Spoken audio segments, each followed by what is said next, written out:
Good afternoon, students. Now today we are going to start with the ethers. Now first of all, starting with the ethers, we should know nomenclature of ethers. अब nomenclature of ethers के अंदर आप एक point याद रखना, that is what कि nomenclature इसका हम दो बेसिस पे कर सकते हैं, सिमेट्रिकल एंड अनसिमेट्रिकल. अगर आपका ईथर सिमेट्रिकल है then both the alkyl groups are going to be the same. If it is symmetrical then both alkyl groups are same. But if it is a unsymmetrical तो दोनों groups क्या होंगे, they are going to be different. अब जब different होंगे तो एक बड़ा ग्रुप होगा और एक छोटा ग्रुप होगा. Both alkyl groups are different. Now when both the groups are different तो आप ऑक्सी किसके साथ लगाओगे? Always remember that smaller group is given as the name oxy. Okay, जो भी आपका छोटा वाला ग्रुप होगा उसको आप नाम देते हो ऑक्सी का. For example CH3O CH2 CH2 CH3. Clear? तो अब यहाँ पे छोटा ग्रुप क्या है, ये वाला. So what is the name you are going to give? First position पे 1 मिथॉक्सी, ये क्या हो गया? Propane. Clear? This is about the nomenclature. Now दूसरी चीज आ जाती है आइसोमेरिज्म. आइसोमेरिज्म किस किस टाइप का ये शो करेगा? First it is going to show a functional isomerism. Functional isomerism में क्या हो जाएगा? That your alcohols and ethers are the functional isomers. Okay. Second isomerism it is going to show you a chain, means there will be a difference in the chain. और third वाला क्या हो जाएगा? Metamerism. Metamerism क्या है? that number of carbon atoms on both the side are going to be differ. For example CH3 CH2O CH2 CH3 है. Clear? अब इसका मेटामर क्या हो जाएगा? CH3O CH2 CH2 CH3. So what has become कि यहाँ पे मेरे number of the carbon atoms तो सेम है, बस क्या हो गया कि एक साइड ज़्यादा हो गए, एक साइड कम हो गए. This is your metamerism. Clear? Now the main part comes over here, that is your preparation of the ethers.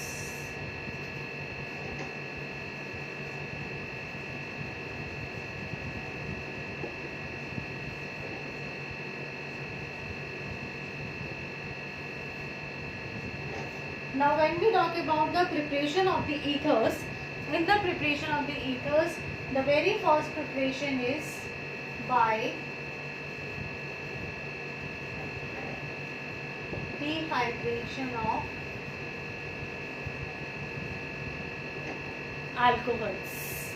Now when we talk about the dehydration of alcohols, it means that you are going to remove a water molecule.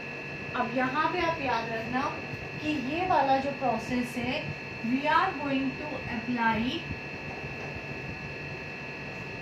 for symmetrical ethers only. अगर exam में question आता है तो always remember This process is going to apply on the symmetrical ethers only. Clear?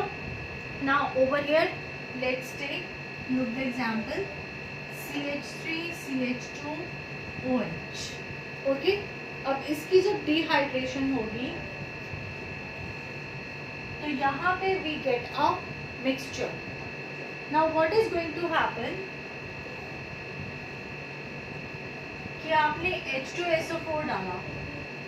Okay, these are not the different step, एक ही step है.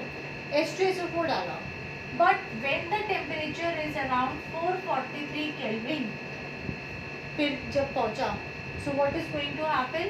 It gave you a alkene, and when the temperature was the 113 Kelvin, it gave you a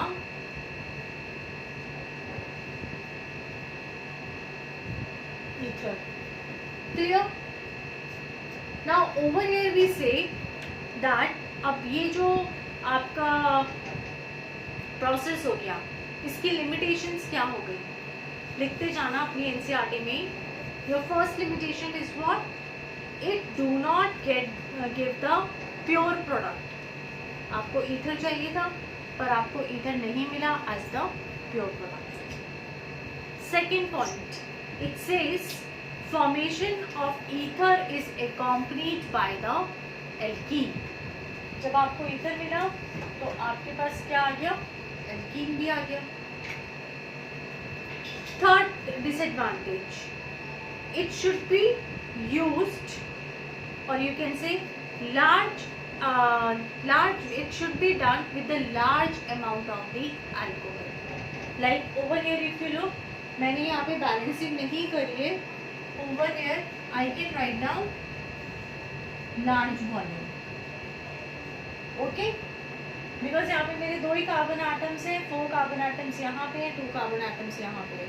so what is the another disadvantage? That you require a very much amount of the alcohol. So these are the 3 your disadvantages. Another main limitation इसकी क्या हो गई? That when you are going to do the dehydration of alcohol, you can not apply this particular process for the preparation of unsymmetrical ethers. आप सिर्फ इससे symmetrical ethers ही बना सकते हो. Clear? Now coming to the mechanism part. When we talk about the mechanism part, this particular reaction follows a SN2 reaction, that is your nucleophilic bimolecular mechanism. Clear? Now let's look at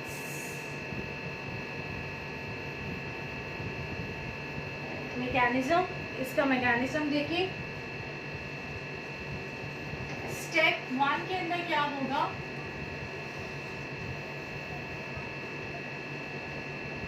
protonation. CH3 CH2 OH. Okay, अब यहाँ पे protonation का मतलब क्या हो गया? H plus. So what is going to happen? It is going to attack over here. So CH3 CH2 H यहाँ पे आ गया. So it has become a protonated alcohol. अब सेकेंड स्टेप में क्या हो जाएगा? मैं इसी को लेके चल रही हूँ यहाँ पे. सेकेंड स्टेप में क्या हो जाएगा?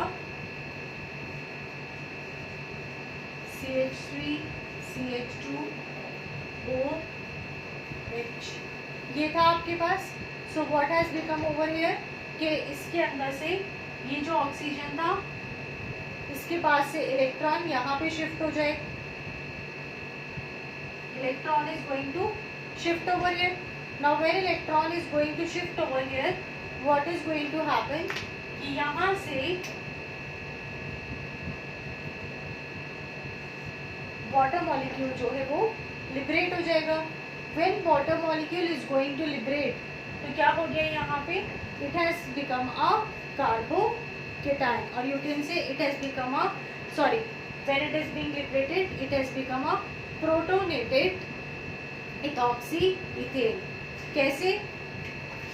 ये दोनों थे, इन दोनों में एडिशन हुआ, वाटर मॉलिक्यूल निकल गया, सो what has become CH3 CH2O over here and CH2 CH3। सो ये क्या रह गया? ये आपका प्रोटोनोटेट इथॉक्सी इथेन रह गया। नाउ दिस प्रोटोनोटेट इथॉक्सी इथेन, इसका क्या होगा? अगेन डीप्रोटोनेशन होगा। डीप्रोटोनेशन का मतलब कि जो आपका ये वाला हाइड्रोजन है, it is going to remove. How it is going to remove? के ये यहाँ पे शिफ्ट होगा, ये यहाँ पे शिफ्ट होगा, so what is going to happen? CH3 CH2O CH2 CH3 plus H plus, which has become a deprotonation over here. So in this manner our dehydration of alcohol takes place.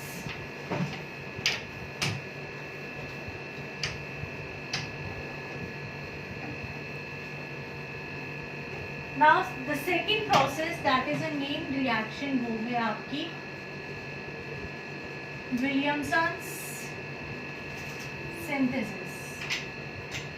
Now Williamson synthesis जो है, इसे याद रखना that it is applicable for the synthesis of the unsymmetrical ethers. ये unsymmetrical ethers के लिए है सिर्फ। Now over here what is the reaction?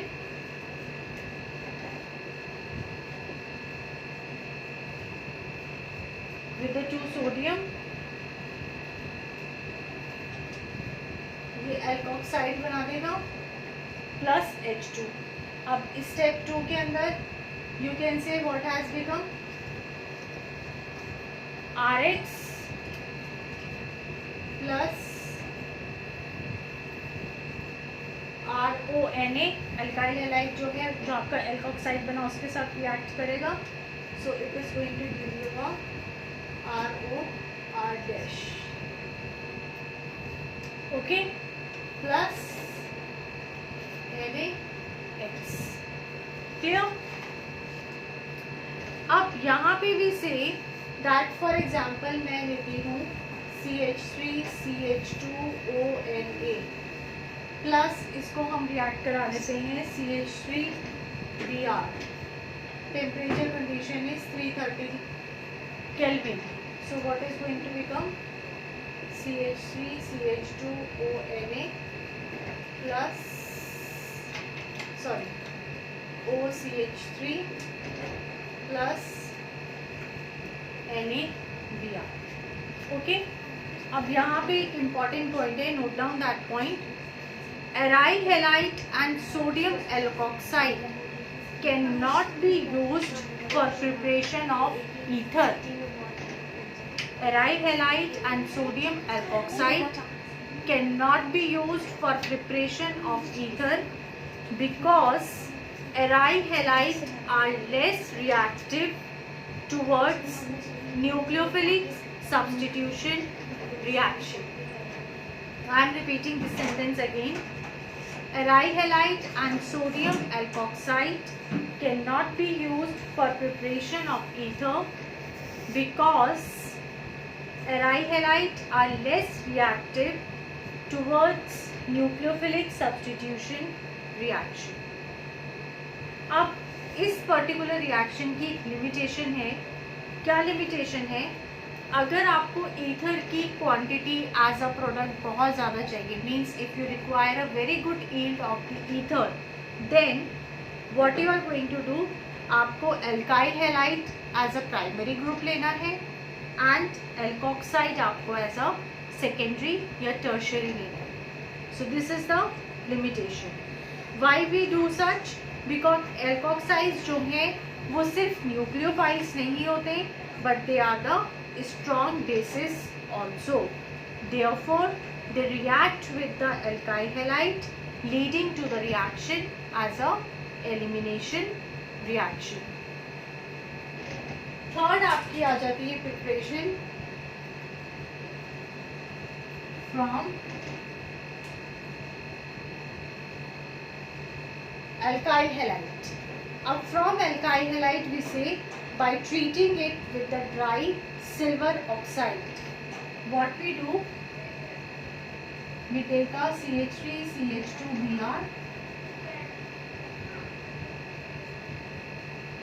Br, silver oxide आप ले रहे हो. So what is going to happen? 2 AgBr is going to liberate and you will get the CH3 CH2O, CH3 CH2 plus 2 AgBr.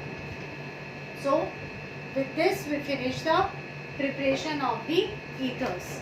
Preparation of ethers पे name reaction में according to the exam point of view also Williamson synthesis is important.